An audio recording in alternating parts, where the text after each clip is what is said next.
história que eu tenho contado um pouco, o título tem sido A Vida Mole e Doce das Proteínas. A atividade de pesquisa do grupo é se basear num conjunto de ferramentas experimentais. Aqui eu coloquei algumas das principais, mas eu não diria exclusivamente.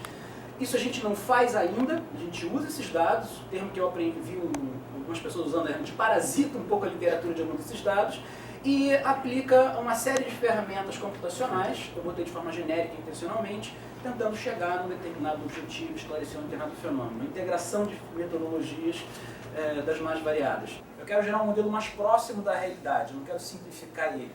Então não me interessa trabalhar com um pedacinho da proteína, eu quero trabalhar com a membrana inteira, com todas as modificações pós-traducionais dela inserida em membrana, com todas as concentrações de elementos. A gente faz isso no laboratório. Eu vou me ater ao longo da apresentação em um tipo de carboidrato que existe em meio biológico, que é chamado um processo envolvendo carboidratos chamado de glicosilação, que é a adição de um conjunto de carboidratos numa proteína através de uma ligação covalente. Se imagina que pelo menos metade de todas as proteínas na natureza são glicosiladas. Tá, a gente não está falando de natureza, a gente está falando de humanos. 2/3. E não há ferramenta analítica para observar isso. Eu posso fazer espectrometria de massas. Ou você vai olhar para o carboidrato, você vai olhar para a proteína. Olhar para os dois juntos não é nada trivial. E vocês dependem de obter a proteína no meio de origem dela. Você vai ter que purificar do tecido de origem. A gente começou a se preocupar em desenvolver estratégias para construir modelos computacionais de glicoproteínas. Frequentemente a gente vê na literatura a chamada N-glicosilação, que é carboidrato ligado a átomos de nitrogênio, da asparagina, uma amida, e a glicosilação, que é através da ligação de um átomo de oxigênio, de uma hidroxila alcoólica, da serina e da treonina. Só que esses estão muito longe de ser todos os tipos.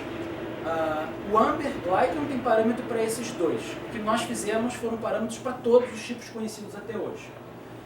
Esse aqui é importante, que ele é relacionado ao âncora de GPI, que é bem importante, tem cada vez recebido mais destaque. Essa aqui é bem interessante, que eu falei que é a mais nova do grupo, é um carboidrato ligado a um átomo de enxofre da cisteína. Faz todo sentido, se tem com H, por que não vai ter com SH? Tem também. Essa daqui eu acho mais legal. É uma ligação com um átomo de um carbono do anel indólico de um resíduo de triptofano. A gente tende a não dar tanta bola, mas esse aqui, por exemplo, é a hidroxiprolina, um resíduo modificado. Colágeno tem isso pra caramba, toda a parede celular de planta tem isso. Até foi o tema do trabalho que a gente participou, que saiu na Science, foi estudo de proteínas com carboidratos ligados a proteínas de poliprolina. Tipos de casos em que a gente já pode aplicar. Nesse caso, o que surgiu foi um dado de Sachs, que define a geometria da micela. Já que eu sei como é que é mais ou menos a geometria dos eixos da micela, eu posso tentar simular. E em todos os casos, o que a gente observa é uma agregação progressiva das moléculas de saponina, gerando uma estrutura cada vez maior. E essa estrutura chega no final a um aglomerado que bate de forma bem próxima com as geometrias obtidas por Sachs. Mas a história tem um lado mole que a gente tende a subestimar. A nossa visão de processos ainda é muito rígida. No máximo, quando a gente olha uma representação dessa, a gente pensa na flexibilidade, da abertura, que é mínima perto da flexibilidade que a gente tem biologicamente. Em outras palavras, em soluções de moléculas, elas não estão nos seus estados de menor energia de novo. Elas estão num conjunto de conformações que coexistem. Esse trabalho começou acho que na disciplina de QMA, Química e Medição Avançada do IES, onde ele me provocou para tentar explicar a diferença de bisosterismo do 294. Na época a gente fez uma abordagem relativamente simples para lidar com esse problema, de olhar para a conformação das moléculas em solução no seu conjunto. Nesse caso, o Gromos, ele tem uma grande vantagem.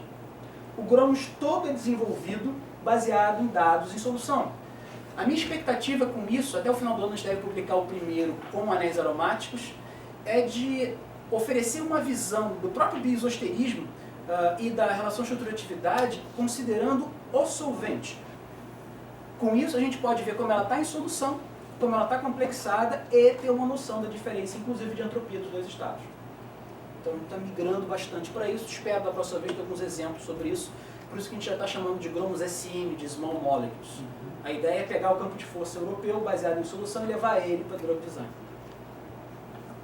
Enfim, o pessoal que fez o trabalho, acho que eu fiquei praticamente 1 hora.